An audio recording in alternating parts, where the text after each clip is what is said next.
नमस्कार दोस्तों, मैं डॉक्टर दिनेश कुमार पांडे आप सभी का स्वागत करता हूं।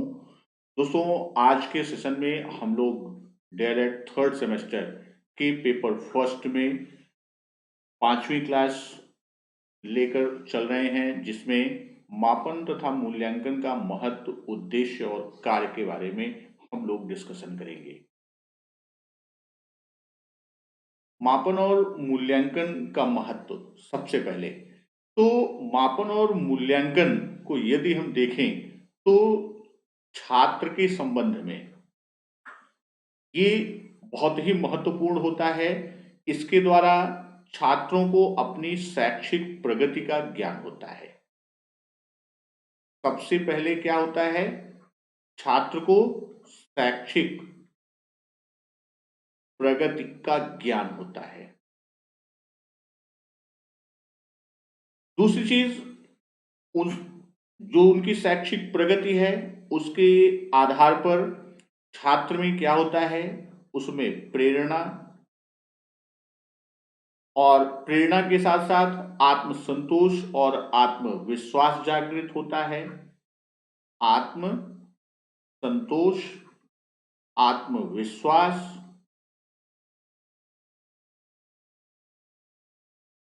और आगे बढ़ने की हिम्मत उनमें उत्पन्न होती है।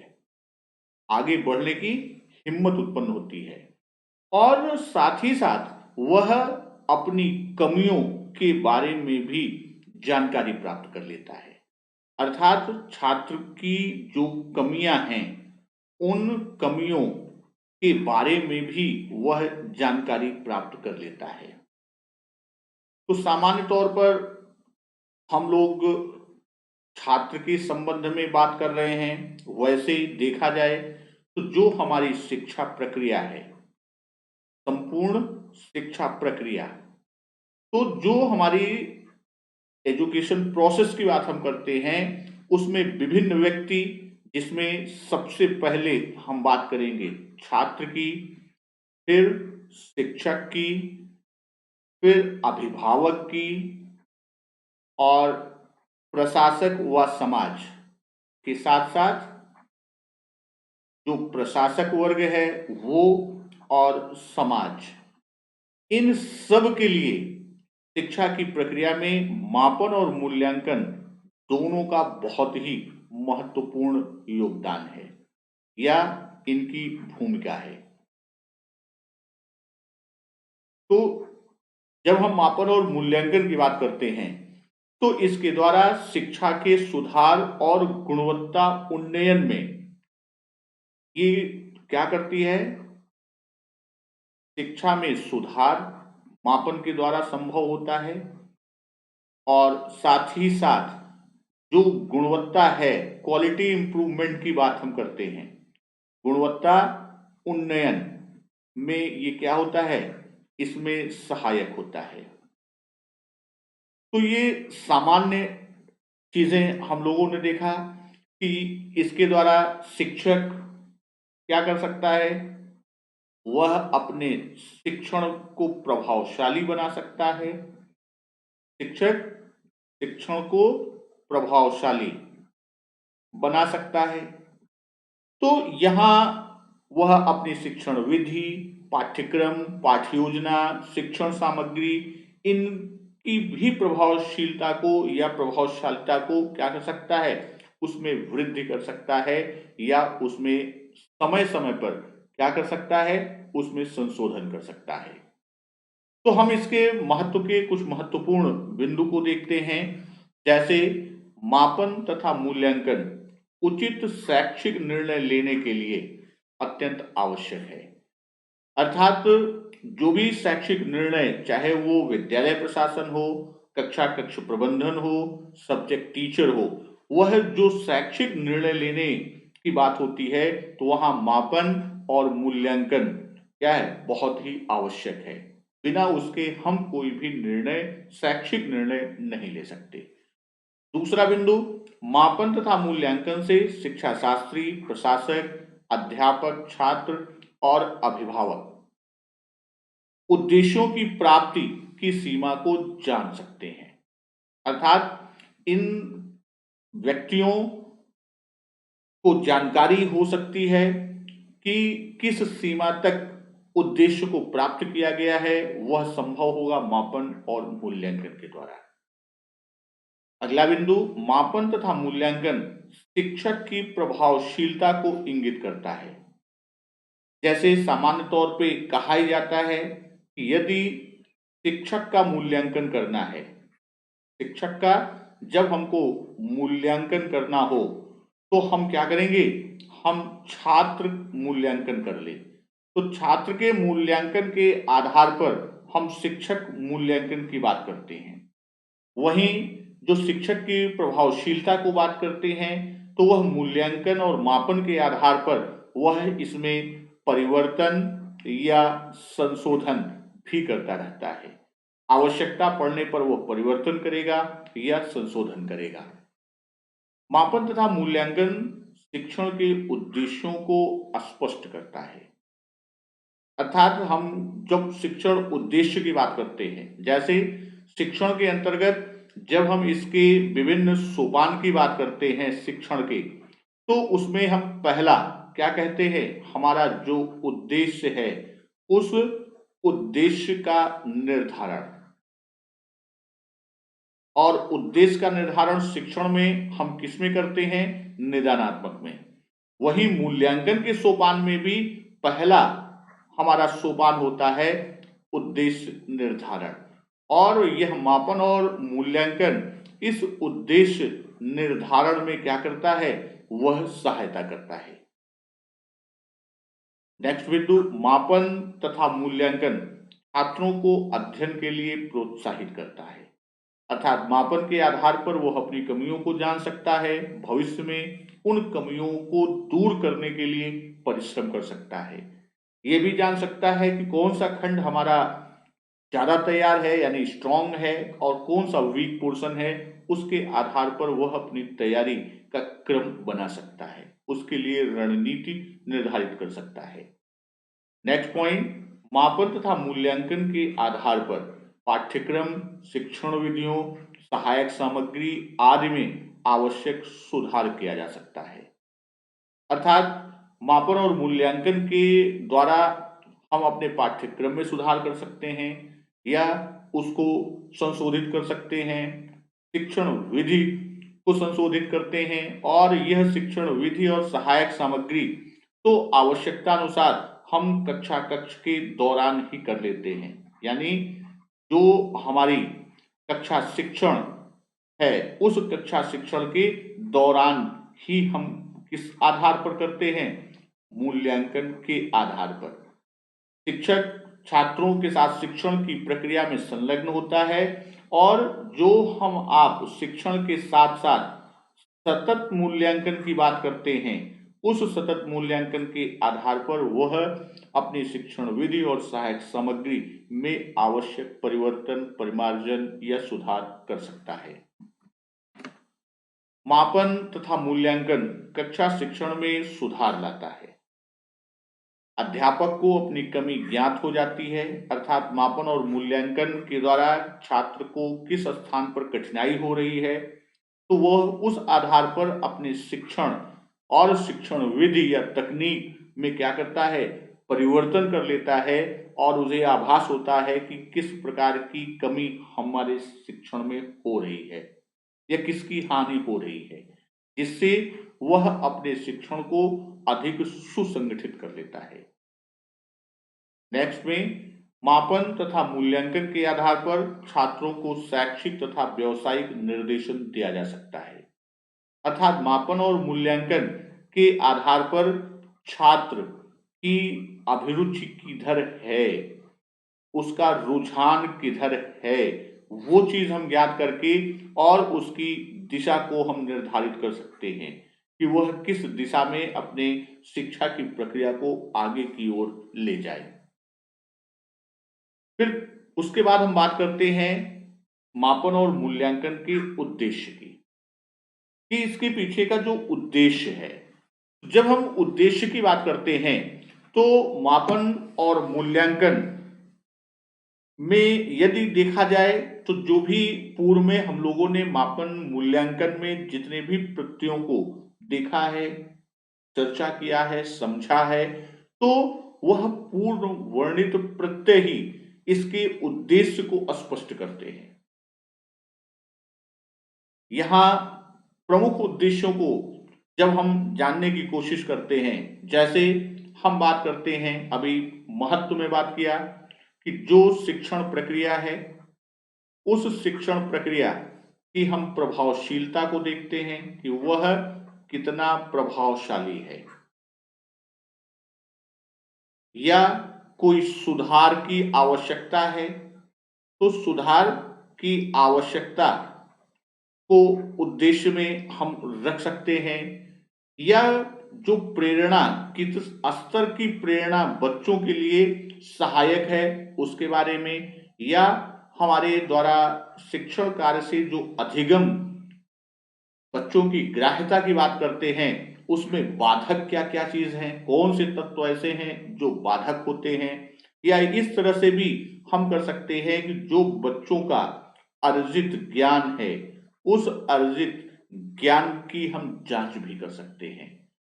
तो यहाँ जब हम उद्देश्य की बात करते हैं, तो उसके जो प्रमुख कुछ बिंदु की चर्चा कर लेते हैं कि छात्रों की वृद्धि तथा विकास में सहायता करना, ये इसका प्रमुख उद्देश्य है।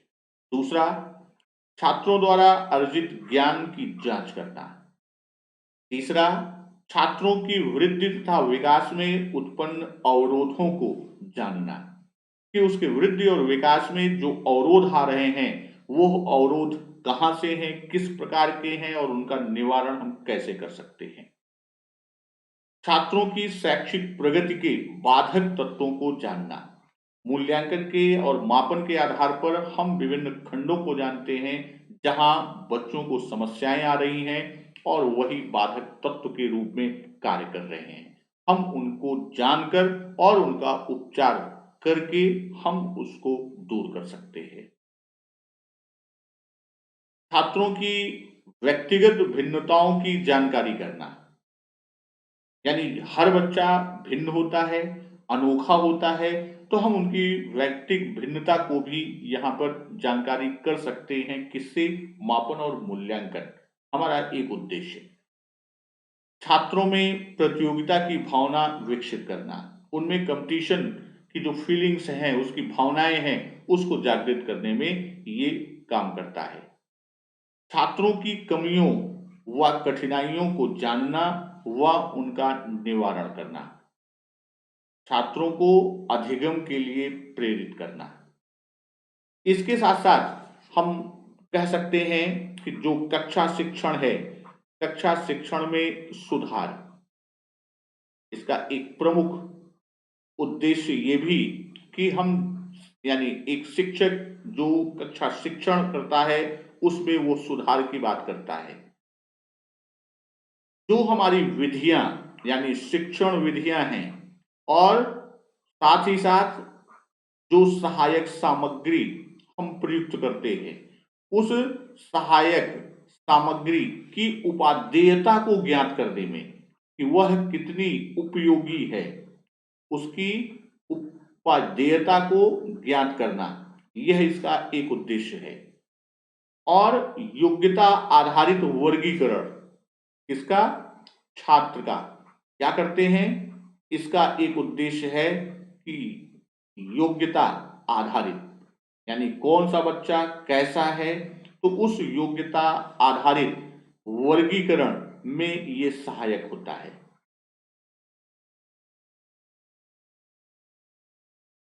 अब हम लोग बात करते हैं मूल्यांकन के कार्य की। तो मूल्यांकन के कार्य को यदि हम देखें, तो मापन और मूल्यांकन के विभिन्न कार्य हो सकते हैं। मापन या मूल्यांकन किस कार्य अथवा उद्देश्य के लिए किया जाना है, इसी आधार पर, यानी इसका मापन और मूल्यांकन का उद्देश्य क्या है, या दूसरी चीज किस कार्य के लिए, किस कार्य के लिए हम क्या करते हैं, मापन व मूल्यांकन करते हैं। तो इस आधार पर हम क्या कर सकते हैं, इस आधार पर हम उपयुक्त मापन प्रविधि को निर्धारित कर सकते हैं। हमें ये मालूम हो कि किस उद्देश्य के लिए मापन करना है, किस कार्य के लिए मापन या मूल्यांकन करना है, तो इसके आधार पर हम क्या कर सकते हैं, मापन प्रविधियों का निर्धारण कर सकते हैं। मापन प्रविधियों का निर्धारण, तो यहां यदि देखें तो जो विद्वज्जन हैं, जो प्रमुख विद्वान हैं, वो 3 प्रकार के मापन की बात करते हैं। एक आपका जो होता है साफल्य निर्धारण कार्य, एक आपका कौन सा है, साफल्य निर्धारण कार्य।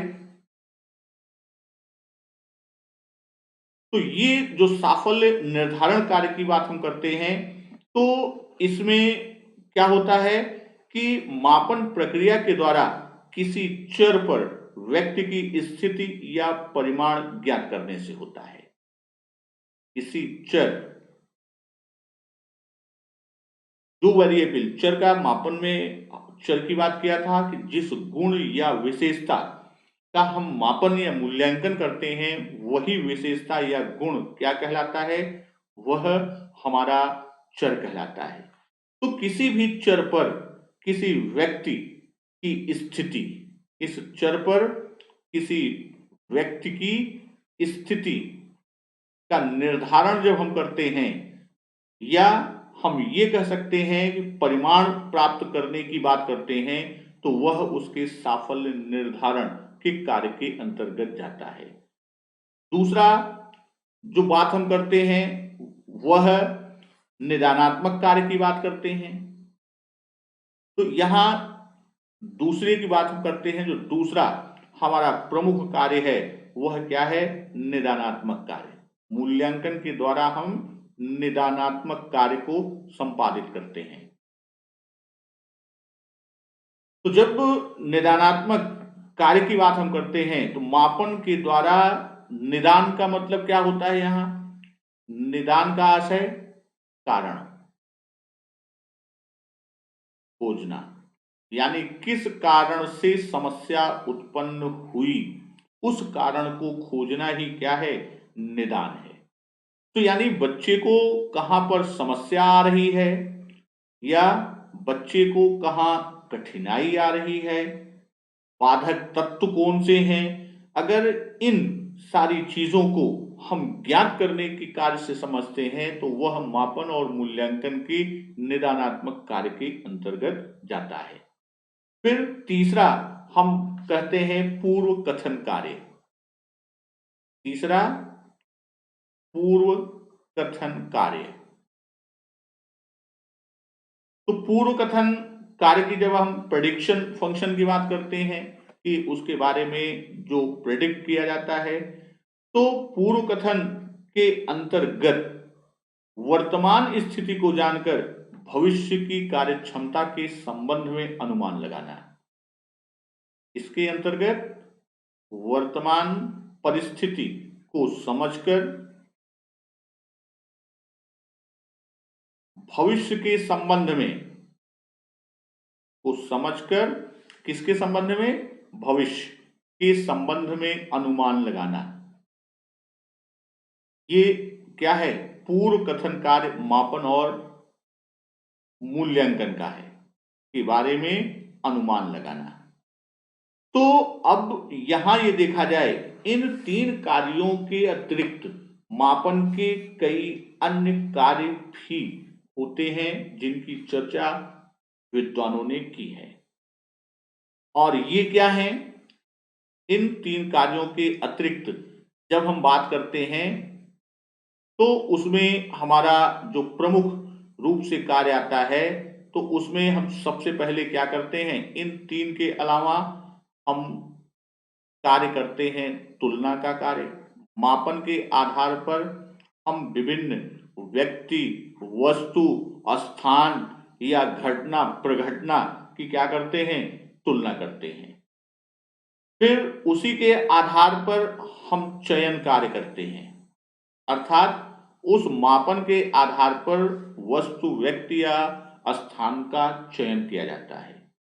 और वर्गीकरण का कार्य, मापन और मूल्यांकन के आधार पर हम क्या करते हैं, वर्गीकरण करते हैं। यानी मापन प्रक्रिया से प्राप्त परिणाम विभिन्न व्यक्तियों की तुलना करने, व्यक्तिगत भिन्नताओं का अध्ययन करने में सहायक होती है। तुलना की बात हो गई। इसकी सहायता से श्रेष्ठ अथवा निकृष्ट व्यक्तियों को अलग कर सकते हैं। हम वर्गीकरण की प्रक्रिया में भी इसका प्रयोग करते हैं। तो ये मापन प्रक्रिया को देखा जाए तो सभी दृष्टियों से अत्यंत महत्वपूर्ण और उपयोगी है। वहीं जब हम बात करते हैं किसकी, फिंडले महोदय, मापन के संबंध में बात आती है किसकी, फिंडले महोदय। तो फिंडले महोदय ने मापन मूल्यांकन को मापन के कार्य को 3 प्रमुख क्षेत्रों में बांटा है। वह 3 क्षेत्र हमारे जो हैं कौन से हैं, वह शैक्षिक कार्य है, प्रशासनिक कार्य है और निर्देशन कार्य है। तो इन तीनों प्रकार के कार्यों को अनेक कार्यों में पुनः विभक्त किया जा सकता है। अर्थात शैक्षिक में बहुत सारे अन्य कार्य, उप कार्य निकलेंगे, प्रशासनिक में उप कार्य निकलेंगे और निर्देशन में उप कार्य निकलेंगे। यहां यदि हम शैक्षिक कार्य के संबंध में बात करते हैं तो जो मापन और मूल्यांकन के कार्य में शैक्षिक कार्य की बात आती है, तो इस प्रक्रिया के द्वारा जो मूल्यांकन की प्रक्रिया है उसमें प्रमुख रूप से पृष्ठपोषण, जिसे हम आप फीडबैक कहते हैं, मापन के आधार पर फीडबैक मिलता है। बच्चों को या शिक्षकों को क्या मिलती है, अभिप्रेरणा प्राप्त होती है, मोटिवेशन मिलता है और अति अधिगम प्रदान करने के 3 कार्य को संपन्न किया जाता है। तीसरा क्या है, अति अधिगम को प्राप्त करने का कार्य संपन्न होता है।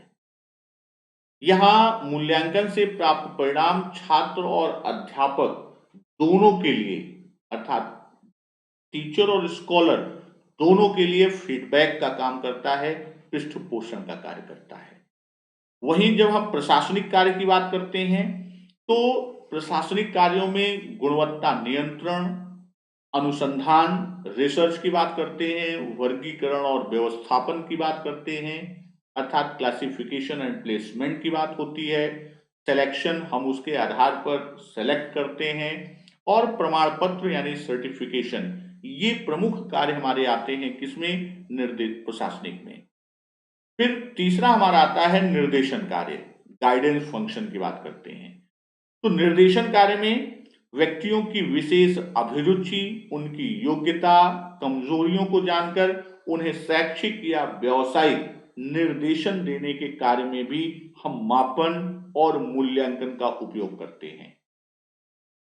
यहां यह भी कह सकते हैं कि जो उचित निर्देशन, अगर बच्चे को क्या मिल जाए, उचित निर्देशन, तो उचित निर्देशन व मार्गदर्शन, उसी को हम क्या कह सकते हैं, उचित निर्देशन या मार्गदर्शन। तो इसके प्रदान करने के लिए क्या आवश्यक होता है, हम किसी को उचित निर्देशन कैसे कर सकते हैं, उसका मार्गदर्शन करने के लिए हमको क्या आवश्यकता होती है। तो उसमें आवश्यक है कि बालकों की बुद्धि, संप्राप्ति, व्यक्तित्व, दृष्टिकोण, रुचि, अभिरुचि, मूल्य, इन सब आदि का ज्ञान हो।